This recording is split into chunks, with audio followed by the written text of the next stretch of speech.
Welcome to Recovering Out Loud podcast. The opinions expressed here are those of the individuals and not of any organization.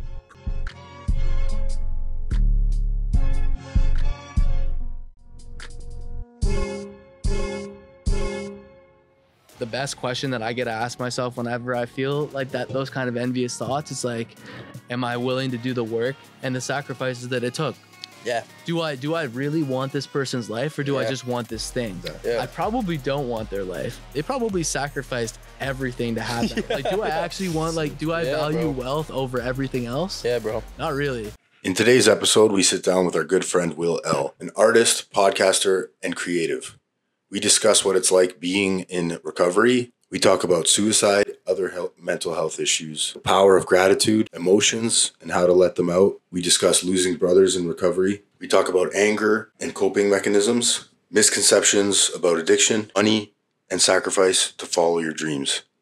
If you like the show, please rate, follow, or like in whatever medium you listen to. Thank you and enjoy the show. We're fucking doing it, boys. We're in rolling. the studio. We're like, I feel like pros now, man. No. We got Will here. We got the setup, boys. Thank you, Will. Lovsky. We're in the majors, bruh. Thank you, Will. Air fucking Bispo. No, we love you, buddy. Thanks for coming on. And, we were talking about this outside today, but I was thinking about this morning too. And I'm not just saying this because you're here, but you're the reason that I wanted to start podcasting and that I thought it was realistic. So I appreciate you, man. Like, we came up with this idea when, you started talking about it with us. So thank you. And, you got a successful podcast right now, the Loftcast. It's brand new. I appreciate that. No, I wouldn't call it successful yet, but I love you guys. It's coming. The Loftcast, we're all on all platforms. We're going crazy. I won't be able to get a job ever again. So if you guys like dark humor, tune in there. I won't be doing those bits here, but if you like that, go there. You're here for in a different capacity, right? This is one of the only times you guys will see me serious in the near future on camera. Ever. And this band also just dropped a new album as well a couple weeks ago. Go check that out. Day. Run that up. Visual came out like a week ago, and we're gonna have more visuals. So absolutely, lots of music and some serious songs. You'll see me be serious in music, but you won't really see me serious in interviews. So this is a nice little switch up. So what do you like about the two things? So you're a very creative person. I would call you a creator, an artist for sure. What do you like about rapping, and what do you like about podcasting, and differences and similarities? It's a great question. Yeah. So there's just many different, like, I was so happy to get into podcasting. At first, I was a guest host. Shout out 3 Balaclavas, and shout out all the people that had me on podcasts before I ever thought of doing that. Like, before I was ever like a fan of comedy podcasts, I had my buddy Ronnie had me on his. I was on a podcast with Vengeance, and some different people had me on for interviews, and that made a difference. But the thing with me is, like, I've always been kind of like a troll before that was a thing, before we knew what to call it. Like, I've always had like two sides of me, like a serious dark side and like I need to like mess around side.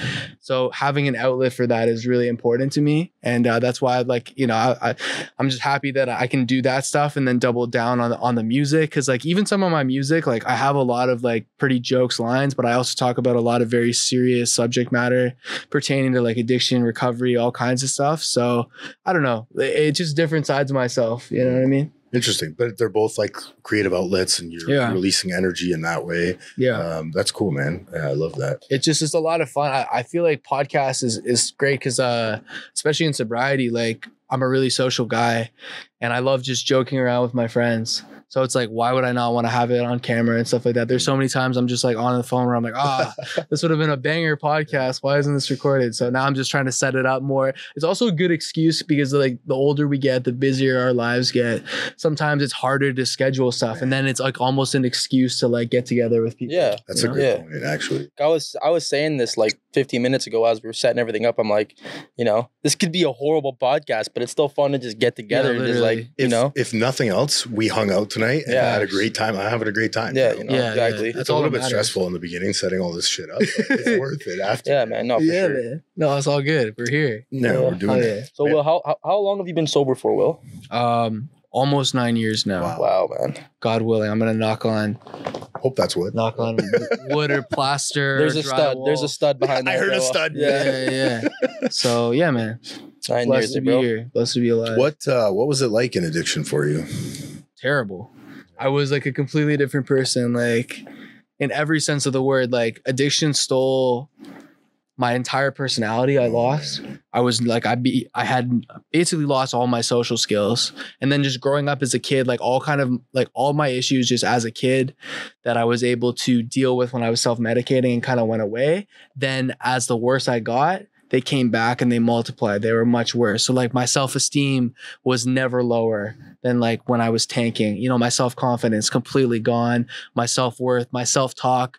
I was also in like drug-induced psychosis. I have a bunch of mental health issues as well that were obviously I mean, I've seen a bunch of different specialists and people that were trying to help me, but it's like even with actual medications, not just drugs that I was taking, but like doctors that were trying to help me, none of those meds would even work. I didn't really have a shot. I didn't know at the time. It was hard to diagnose me because of everything that was going on.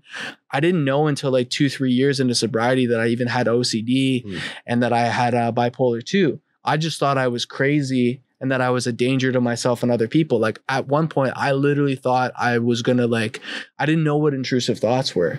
Like I literally thought that I was like a terrible person. And then if I didn't keep just keep a wraps on my shit, that I was going to inflict harm on other people. So like I used to I would never talk to somebody the way that I talk to myself, you know? And my skin was terrible. My diet, like obviously still right now isn't the best, but compared to then, like I ate next to nothing. I'm like 5'11". Like the first time I went to rehab, I was like 110 pounds. Basically just a shell of a person, man. And like this all just like everything that I'm excited about, like all my passions completely gone. Like literally the only reason I was getting out of bed in the morning was to get high and to drink. And that was pretty much it. And I saw no way out. I thought about killing myself every single day and like just totally hopeless, like just self-pity. I didn't even know I was resentful at all. So much fear, just a really like miserable existence. Yeah. And there were light moments too, but like generally pretty dark. Yeah. No, I can relate a lot to that. You mentioned I something you said really jumped out at me. I would never talk to anybody else like that. And it's I find that a lot with people in recovery is like, I mean, even people not in recovery, the most important conversation we have is with ourselves. Right? I've heard that so many times and it's so true. It's like some of the shit I say to myself, oh, you fucking idiot. Like, why, how did you just even little things like that? I would never say that to anybody else. Right. Yeah. It's or so like, self-defeating. I've heard this is a saying too. It's like, no one beat the shit out of me worse than I beat the shit out of me. You know what I mean? Like the way that we beat ourselves up. It's like, I don't need any of you guys to give me a kick in the teeth. I've kicked myself in the teeth enough in life. Yeah. Right? Absolutely. And then the worst part about that too is like the deeper that I get into that and that thinking, then I ended up taking it out on other people. Yeah. Because I feel so badly about myself. I just have to get it out there. 100%. And if I'm not working on myself and looking at myself, then like immediately I almost need like just a release. You know, it's terrible. I remember someone said this to me. I can't remember the exact scenario, but I was talking with someone and I was getting upset with them, right? I was like kind of calling them out on something that I didn't like about them. Right. And they looked at me dead in the eyes and they're like, I think the reason that you see this in me is because you see it in yourself. Yeah. You know, I think I was calling them a liar, or maybe I was calling them arrogant or something. And like, you know, you're a pretty big lying, arrogant person, buddy. I think you're looking at a mirror right now. And I was like, wow, you know, I didn't admit to it then and there in the conversation, but looking back on it now, being sober, it was 100% true, right? You're projecting. You know, you're projecting it. And that happens so much with people. I think that's what a lot of life is that it is the mirror. And that we don't always want to, because sometimes it's hard to look at that. It's hard to, it's a lot easier to just deny, backpedal, guilt trip, whatever other manipulation forms. Is like it sucks sometimes just being honest and be like, oh wow, actually I was like really out of line there and that's not cool at all. You know? It sucks doing that. To your point, it takes you don't notice it in the moment. No, I mean, as you stay sober longer, I've come to this realization that the time gets like shorter and shorter between you realizing that you fucked up. The self-awareness. And just the ability to even admit it. Yeah. Because it's a humbling thing. It's like it sucks to have to like go back up to someone and be like, hey man, that wasn't cool. That thing I did. When that totally wasn't nice. So Will, for you, so like, you know, in the scene of making music and filming entertainment, like what's it like doing that sober versus doing that like while you were, you know, in addiction? Right. Like, you know what I mean? Because in this industry that you're in, like, you know, a lot of guys promote, you know, whether that's violence, drugs, whatever they're promoting, like you're around a lot of that, right? Yep. Whether that's when you're performing in shows, like what's it like doing that sober? A million times better. Like I have no idea how I used to ever make music or just be in the scene. Yeah. Not, you know, like I'm able to, you know, it's very easy to get tied up in all kinds of bad things in the industry very quickly without realizing it. And to be able to navigate that, to learn the business things, to talk, to have mentors in both recovery, music, business, and to learn all these things, it's a huge blessing. Like I have no idea how I used to function. Like I wasn't functioning. And also like to have other people that depended on me. Like, you know, a good friend of mine, Trey Gold, and we used to run Vampires Prom together. So we ran like 13 something underground shows. That would have never happened if I was intoxicated. There's absolutely no way that we would have ever been able to stick it out and to invest in those shows and to make that happen, to build a community and have people depend on me. You know what I mean? As soon as times get hard, I find when you're in addiction, you're just like, I'm not doing this anymore. Yeah, I'm done. No, this is way too hard. Right? Oh, for sure. And even the productivity, man, like, you know, since last August, so August of 2024, I've made like 85 songs or something. Yeah. And a lot that would have never happened if I was using and drinking. Like there's no way. Yeah. And I wouldn't have been able to write it. A lot goes into this behind the scenes. Like to be messed up. Like I'm remembering myself when I was messed up, like, you know, to try and make plans, coordinate with guests, then all the production behind the scenes, like hours and hours of, you know, editing and all that. Like it's different when you're at the level of like, you know, let's say a rapper, like, you know, say Kodak Black, that guy could just show up to a show, have a team, everything's done for him, right? But like this takes a lot of like discipline for one, because like, you know, we're all working jobs. Yep. So it's not like we have all day to do this, right? We got to coordinate guests. You know, you had to drive an hour, probably more than an hour to get here today. You know, then this took an hour to set up. Like just a lot goes into this, right? Absolutely. So to do that, try even think of doing that when you're messed up, like just picture the amount of stuff I would have forgot. You know, exactly. I could have got arrested on the way here. Yeah. So many variables. Literally, I might have just not shown up. I forgot the camera. I might have just like had an anxiety attack and not wanted to talk. Yeah. What would I even say of value? Nothing. Yeah. You know, Nobody cares what I have to say. Oh, I'd get in my head. I don't know. Like, obviously, I wouldn't have been able to talk about recovery. Yeah. No, for real. I mean? For real. But it's like, yeah, I think too, it's like, especially when you don't have a machine behind you. Like, if you're a major artist, you can get away with being unprofessional and kind of wild for a certain period before people don't want to deal with you. But being an indie artist, it's like, it's just me. Like if I'm not doing anything, it's like nothing's gonna get done. Like I'm pushing 30. Like life goes by really quick. I'm gonna snap my fingers, wake up and be 40. It's like if I haven't accomplished some stuff, it's like guess who has no security? Guess who has no future? Guy. Like, it's real. Man, you know, you mentioned I can't help but think about this. I was thinking about this today, actually. I don't know if you guys follow like what's going on with Justin Bieber right now. Oh yeah. Like, he's struggling a lot. For it sure. seems. And I was watching a video the other day of him at Coachella, like dancing with another guy. And the look in his eyes. I seen that video. I'm getting goosebumps thinking about it. Like I know that feeling. He like his soul was just gone, right? He was just gone. And I feel bad for the guy because I hope he makes it back, man. He's good, you know. He was sober for a while. I know he's got Lyme disease and stuff too, a lot of challenges, and then whatever else is happening in the industry, because the deeper you get into this stuff, I know we're not going to get into all the other stuff, but there's a lot of crazy stuff with that particular individual. But yeah, man, it's a wild thing. Like I can't even imagine, you know, to your point, it's on the drive over here today. I don't know if you guys have these like kind of emotional gratitude moments where you're just like by yourself, maybe with someone. I was driving through Parkdale on the way here, and there was a long period of time where I was kicked out of my house and I was in an Airbnb in Parkdale, and it was like a studio on top of some kind of business. And it was so depressing, dude. Like so depressed. It smelled like old, when like an old guy walks in and he just had a cigarette, like that old coat, sweat, cigarette smell. The whole apartment smelled like that. Right. And I'll never forget, like I started like tearing up as I was driving over here because I was by myself. I was, had a bunch of plates of Coke like all over the house, and it was just never enough. Like it was never enough. I thought I was doing, like, I thought I was happy. I thought I was living the dream and having a good time. I was going to work, so I was all good.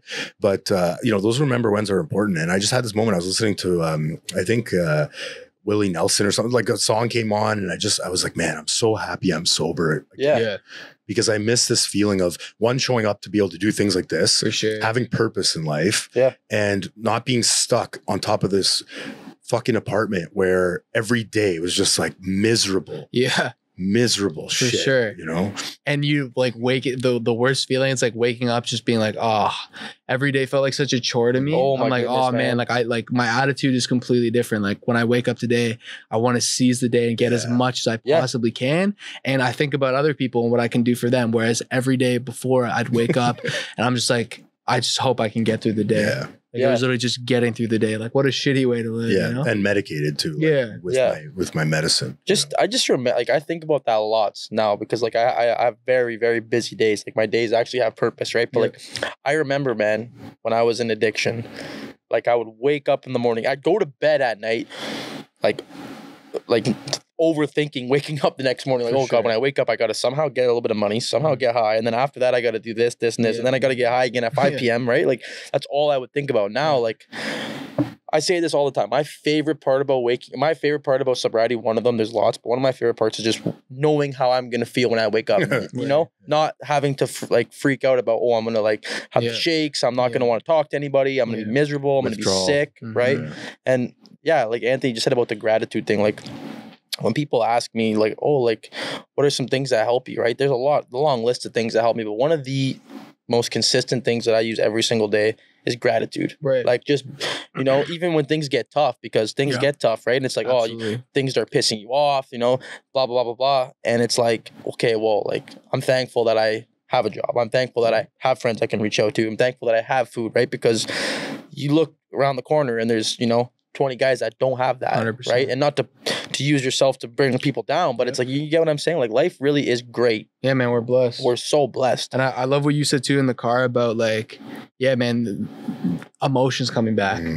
For so long, like just growing up, I had such an unhealthy attitude that like, I could never cry. So I would push it down as like growing up with these ideas about like what a man is and how I, how I should feel. And like now, like, I'm comfortable enough with myself. Shit, whenever it comes, I just let it out and I feel so much better, man. Like even like past couple of days, just like random like memories. And like I lost a friend recently, a brother in like recovery. And whenever that would come out, I just let it out. If I'm feeling any particular emotions, whatever. And like, I'm so grateful that I can do that. Instead of running from it.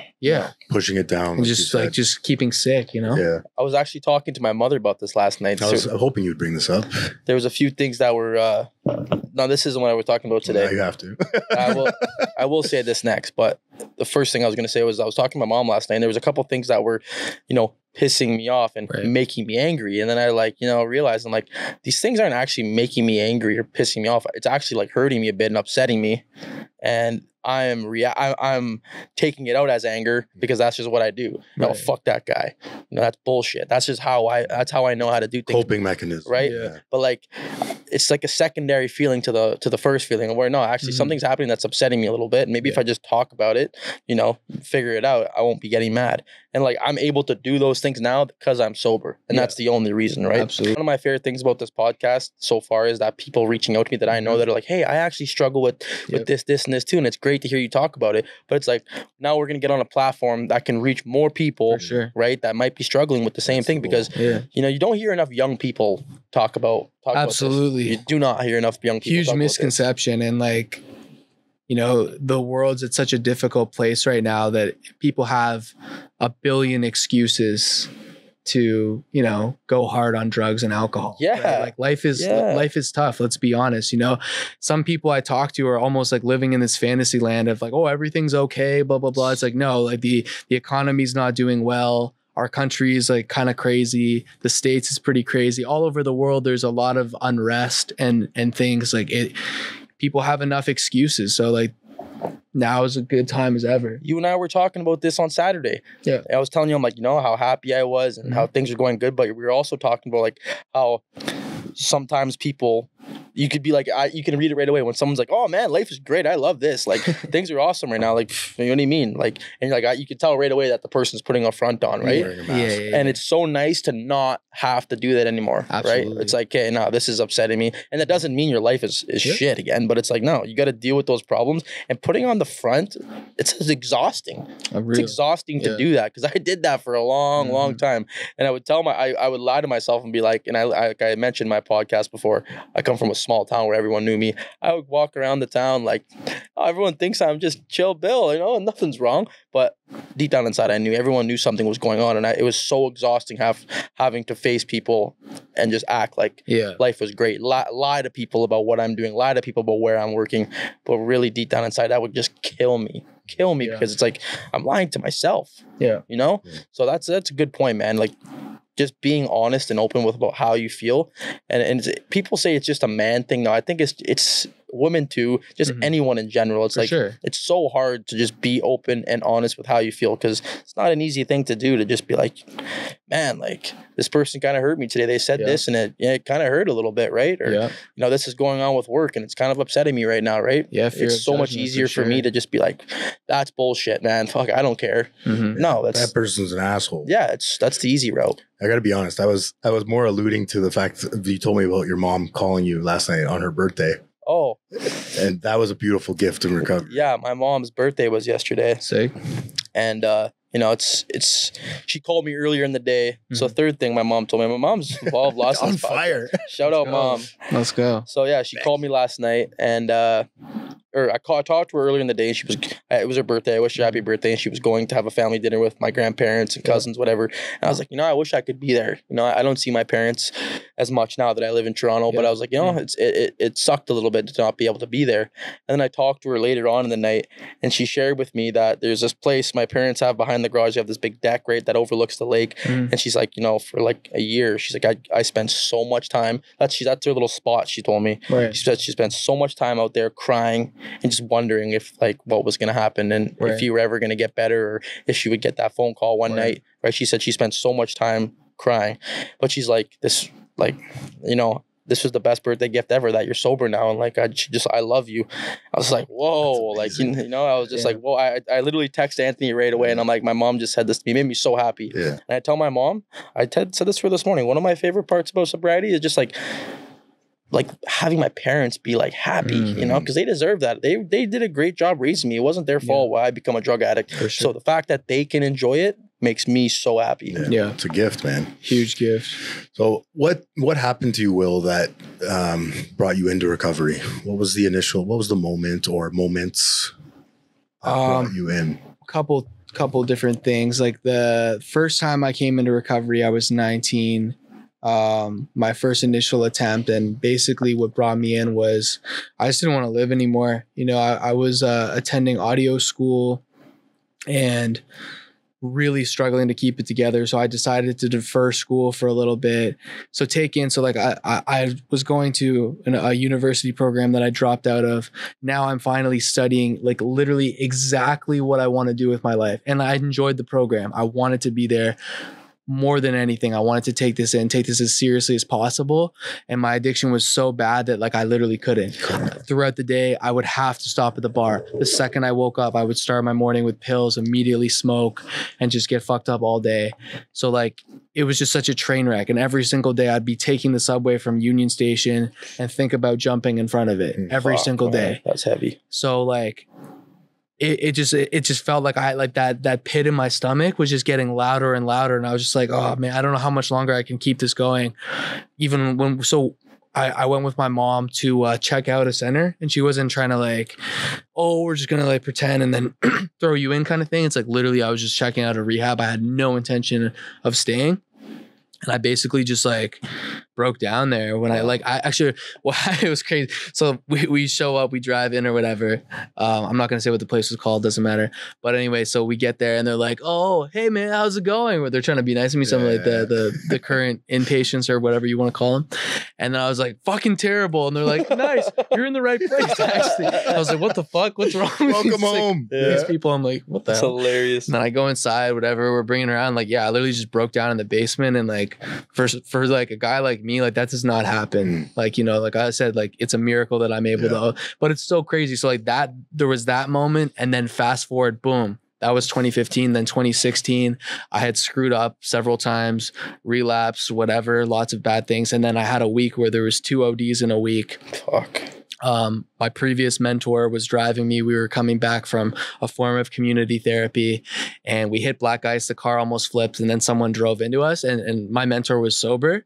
But just the fact that there was like 4 weird experiences in 1 week, I'm like, yo, I think I'm finally open to like the universe and a God-like thing. I'm like, something's clearly trying to tell me that I'm not going to be around.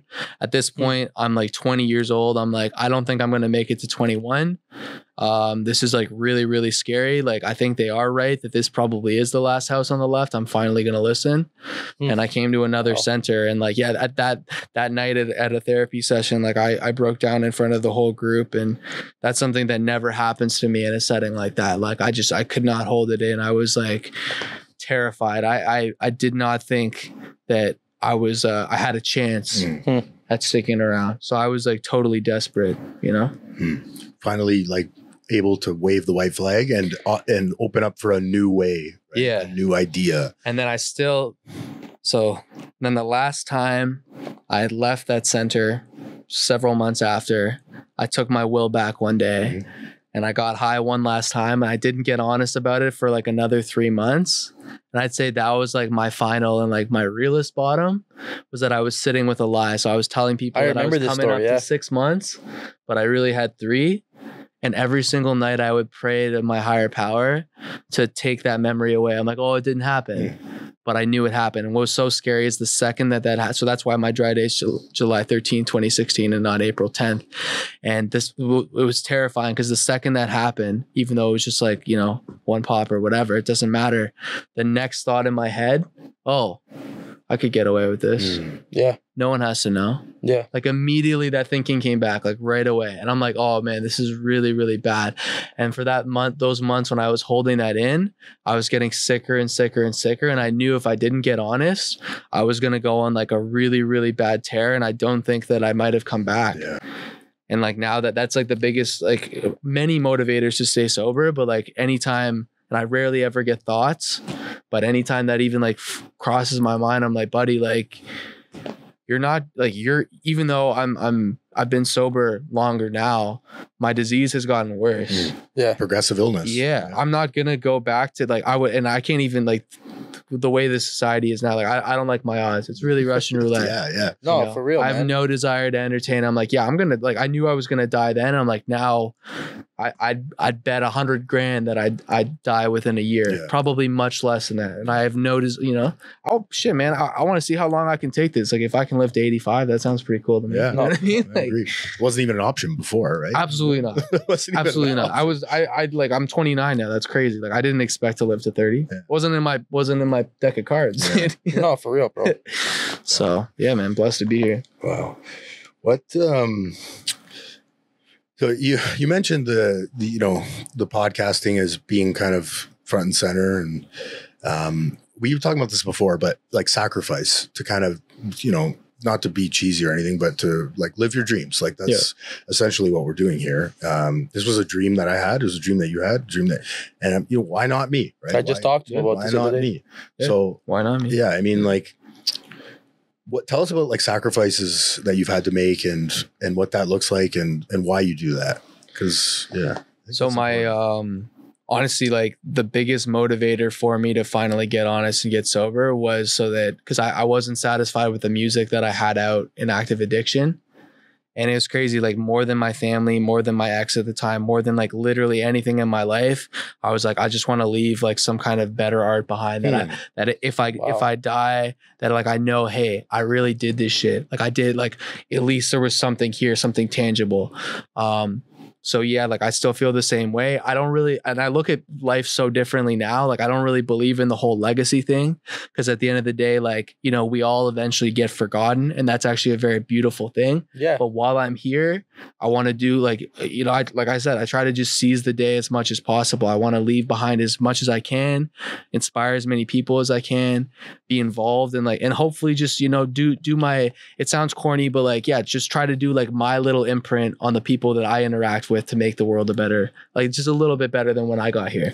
I'm not too worried about like, oh, the macro stuff. I'm not trying to save the world or anything, but at least the lives that I touch, I want to have a positive impact on the people around me, and through like, podcasting, like even though my comedy is super dark, it's not for everybody.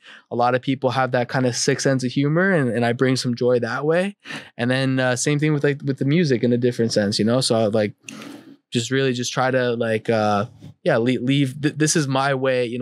I'm blessed that God gave me these different things that I can do, and I want to do Rick Rubin writes really well about this. He says that like when we put out a piece of like whatever, any form of art you're doing, and he believes that everything is art, it's like that's an offering to God. Mm-hmm. So I want to give as many offerings as possible while I'm here.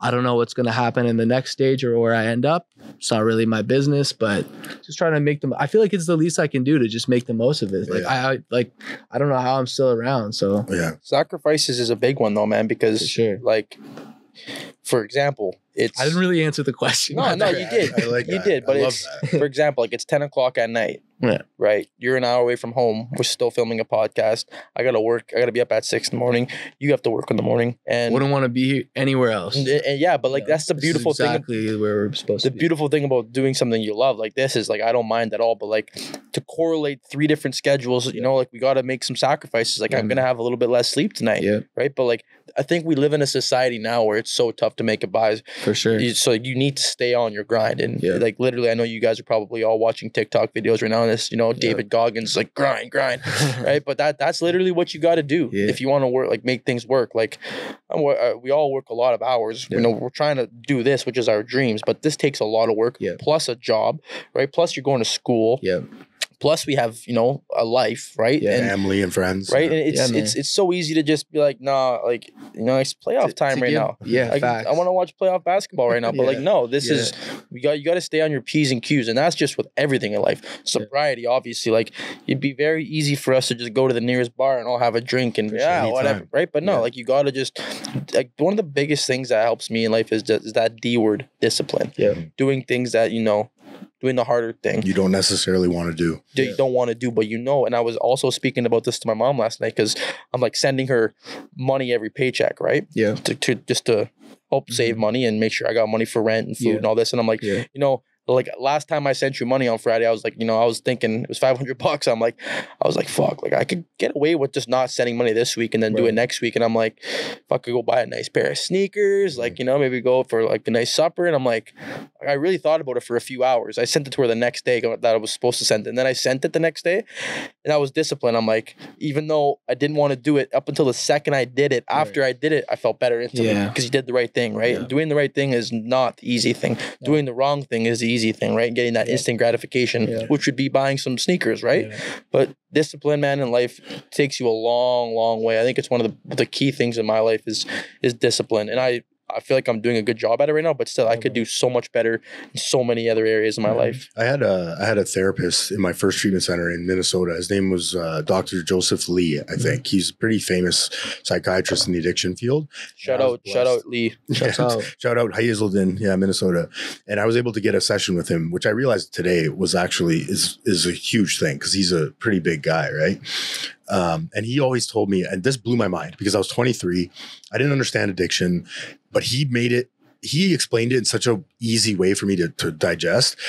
And he used like visuals with his hands. He's like, addiction is like, looking at this kind of, so he put it in terms that I could understand.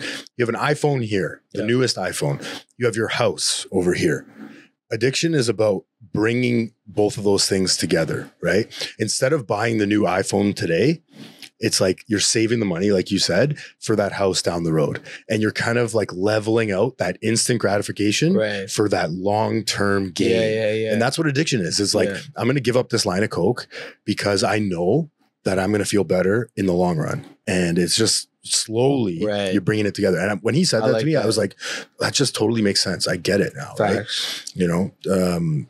you're giving up. I don't even remember. Yeah, man. Like anything worthwhile takes a lot of time. Yeah.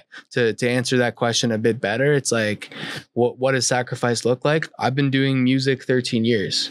Most people would have quit. Yeah, for sure. I thought about it a million times, I'll be honest, but I just keep going, and I'm never going to stop doing that. I'm never going to stop podcasting. I want to just, everything that I do, like, yeah, you mentioned with scheduling too. Like, yeah, I usually work like 30 hours a week doing shit that I have no interest in doing, but that's what I got to do because I got to pay my responsibilities. I didn't want to move back home like a year and a half ago. I had absolutely no desire to do that. But, I decided to do that to save money. And now I'm trying to more sacrifices. I've walked away from multiple relationships, like serious long-term relationships, people that I thought I was going to marry and spend the rest of my life with, because for largely for this dream. Like, I'm trying to move to America, restart, get property. If I can't do that, I might move across the world. I've got a ability to get like citizenship in New Zealand. Like, I might, wherever I know I want to leave Canada. So like, boom, more sacrifices, like complete, like walking away from family, all kinds of different things, Yeah. So like, I'm willing to go to like the same way I have to be. Like, sobriety always comes first for me, but like trying to apply that principle to like everything that I value. Am I willing to go to any length for what I want to do? Yeah. And like, I have to be. And this guy will, man, like you had mentioned about him getting, the dream started podcasting. Like, you do embody that, because since I've been your homie, man, and it hasn't been that long, like say 4 months I've known you now. Yeah. There's been multiple occasions where I've seen you like put certain things aside in your life. You're like, no, like this is getting in the way of my dream right now of making music and entertainment. You're like, no, like this is, what I'm doing, right? And I've seen you do that, and it's so motivating, right? Like, that's why it's good to have people like you in my circle and Anthony's circle. Yeah. You know what I mean? Because you're like the greatest part, like you said, sobriety. We talk about that all the time. But like, as far as just, what you're doing right now, like I said, I've seen you do it on multiple occasions, and it's like, wow, like he's really putting it out there right now and trying to make this work. And that's so motivating to me, man. Like the way I see you move when it comes to your music and the way you promote things, and you're always connecting with new people. Likewise, boys. Yo, real shit. You guys, like, the second, as soon as you guys came out, boom, bare clips. I was like, oh man, I gotta fix up. I gotta get more clips. I swear to God. That's how it works. Yeah, man. it's fire, bro. I love when I get motivated, when I see my friends doing their thing. Like, it's so motivating. I saw some of my other buddies that were accomplishing things. Every time I see my friends getting on playlists or getting nominated, or like another one of my buddies I saw like this week, he had a video that went up like 12 million views. Wow. This guy like up like 5K followers. Like, it's so motivating. See, like, it's like just people, and I'm like, damn, like this is crazy. It's possible. Will shared on his social media today, man. It like touched me. You're like, I just want to see my brothers win, Yeah, man. And I'm gonna tell you something that didn't come with sobriety. I hated seeing people. I was just gonna say that. I hated seeing people do better than me, right? Like people I grew up with, people I'm like, oh man, this guy's doing better than me right now. But now that I'm sober, I love seeing people do good. Like, it makes me so happy. So it's possible. It's possible. So it's like possible. It's like, wow, that's crazy. That's so cool. When you can do it, why can't I? When I seen you share that today, I'm like, man, like it just fits. It fits the day so perfectly. Like, you want to see, obviously you want to see me and Anthony do good. So you're traveling, you're meeting us, we're connecting, right? Like, I just love seeing that. It's like we're pushing each other at the end of the day, right? And that's not something I used to do before. I used to just want to grab your shirt and bring you to the ground with me. Like, I'm down here, buddy. Come with me. Why am I not where he is? Oh, 100%. The envy, self-pity, all that. Oh man, I've been through those cycles so many times. I used to drive through like nicer areas and be like, oh, fuck you rich piece of shit, whatever. And then I'm like, yo, like, hey. And then the best question that I get to ask myself whenever I feel like that, those kind of envious thoughts, is like, am I willing to do the work and the sacrifices that it took? Yeah. Do I really want this person's life, or do I just want this thing? I probably don't want their life. They probably sacrificed everything to have that. Like, do I actually want, like, do I value wealth over everything else? Yeah, bro. Not really. Like, for me, even like, I want to be comfortably wealthy, but like some of the guys I used to look up to, like, I bought this book years and years ago when I went on a trip to Bahamas called How the Art of Being Rich, or How to Be Rich, with Felix Dennis. He passed away. He's from the UK. This guy was like a multi-billionaire, whatever. But yo, this guy was crazy, bro. Like, I wouldn't. And he's saying, like, to actually be like rich, it's not for the faint of heart, man. This guy lost like basically everything just for that. It's like, am I willing to trade everything for that? No, I don't really have that option. Like, sobriety comes first before that. You know what I mean? Well, I mean, that's what it takes. I've heard a good analogy. It's like, you know, everybody, so there's like a bag at the top of a ladder, and everybody's trying to get to the top of the ladder, right? Climb the ladder, whatever that looks like, the job, the car, the girl. Yeah. And you can have your buddy that's already been to the top tell you, dude, it's not worth it. There's nothing in the bag, right? But you need to go to the top yourself. Yeah. And I've heard, I think it was the CEO of Lululemon on a podcast. Okay. He was saying it. He's like, I've been to the top. He's like, he was right. It's not worth it at the end of the day. Like, you get to the top and you're like, what's next? Right? It's the bag is empty, you know, but you need to go and scrape your knee and hit your head against the wall. And that's my case in being in addiction too. It's like, I wouldn't have come into recovery if I didn't bang my head against the wall 50 million times before I finally realized that guy was right. Yeah. And today, my mentors, they're always right. Yeah. My mom, always right. You know, because they've been there, you know, it's like in the moment, you're like, oh, I'm right. Yeah. You know, I always say this, but like my biggest problem today is I'm right. You know, that's my biggest problem. No, that's so true. I literally had that happen again today when I decided to bring up some of my ideas about politics and different stuff at home. And I'm just like, yep, just shouldn't like, why did I, you know, did it again. Just could have kept all these things to myself. It just didn't matter. And now I hate him and him. And it's like before you say it too, you're beefing with my mom for no reason in the middle of the day. Before you say those things too, you're like, I know where this is probably going to go, but you know, fuck it. We ball. I'm going to say it anyways. Yeah. I'm just like, oh, yeah, that sucked. I had to apologize. I love it. Will, if you could, I'm sure there's someone out there right now, you know, struggling to make it, you know, on their grind, working hard, not seeing any results. Yeah. If you could say something to that person, what would you say? Double down. Expect nothing. The biggest thing that I can do for myself is to just lower my expectations and to just focus in on the enjoyment of the activity and to get better and better at that and the marketing, and don't worry about the results. Like the most miserable to this day, the most miserable I make myself is when I trip about results. Results are not up to me. They're up to the universe. I just have to keep putting the work in regardless of what happens. And like, there's even, look at guys like Van Gogh. Van Gogh got shit on his entire life. Everyone thought this guy was a fuck up and a loser. He was basically a burden on everyone that cared about him. And he's like arguably one of the greatest artists of all time. Household name. Yeah. You know? So sometimes your time is not in your time. Yeah. And like, does it matter? Yes, no. Like, what's more important to you? So if you love what you're doing, keep doubling down on that. And if you're not as passionate, then it's also, sometimes it's a good opportunity to be like, hey, you know what? Am I really willing to go as far as this? Or do I want to double down? Like, maybe you want to go harder on the 9 to 5. Maybe like doing the art stuff isn't for you. Maybe you want to do finance. Maybe you want to do music management. Maybe you want to start a streaming company. Like, there's a million ways that you can be a creative that don't have to be just the one thing. And I would never tell someone not to do the thing, but I think it's really important to reflect on, like, you know, why am I doing this? Am I doing this because for like the fame, for the money, for the image, for whatever bullshit, to meet women or something? Or am I doing this because I love it? Yeah. If you're doing it because you love it, you got to ride out the bad times. There's a lot of fucking bad times, you know? Yeah. That's what I love that, man. I love that. And one thing I want to touch on about you, Will, that I love so much, man, is like, you're a creative guy. You're a super interesting guy. Like, I really like, and the thing I like about you so much, man, is like, you're just a 100% authentically Will all the time. Like, you don't ever switch it up when a certain person's around. Like, you're just always yourself. You know, you put yourself out there on all social media platforms, and like, it's motivating to me. It's like, you know, like I love the fact that you're yourself all the time, because I know that's something I struggle with. I think that's something a lot of people struggle with, right? Sober or not, I still struggle with it to this day, is putting on that front. Like, what are people going to think about mask, me? Right? But like you, man, like I love that about you. And it took a lot of time, bro. And I respect that about you so much, man. I had no self-confidence growing up. No, none of us did, right? Like, but it comes with repetition. Yeah, man. Like you said, you know, ride out the hard times, and then you're like, hi, I got through that. Wow. Yeah.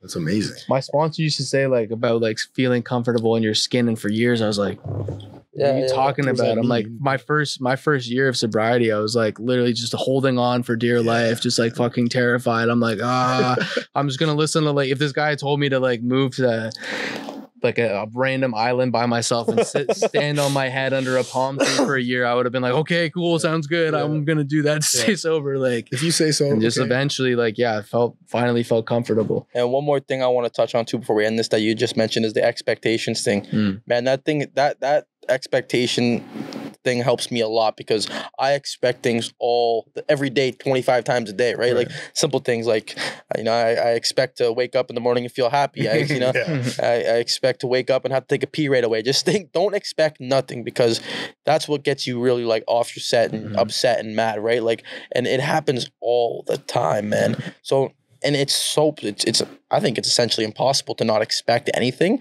but like to really try and minimize that, to not expect things, and especially out of people and situations, right? Like, because people let you down all the time, man. Everyone's going to let you down. For sure. You know, your job is going to let you down. The weather is going to let you down. Just don't expect nothing. Just wake up and just do what you can control, which is your actions. Yeah. And that's what helps me so much. I really like try and live by that one, expecting nothing, right? Like, I don't expect the Leafs to win tomorrow night. I hope they do. That's enough. But you know what I mean? But yeah. So we're drawing the line. What do they say? Expectations are nothing but premeditated resentment. Yes, bro. It's so true. You know, I'm true, just going to end up being pissed off. Right? Yeah, man. So I love that, man. Thanks so much for coming on. Yeah, thanks for having me. Appreciate This is great.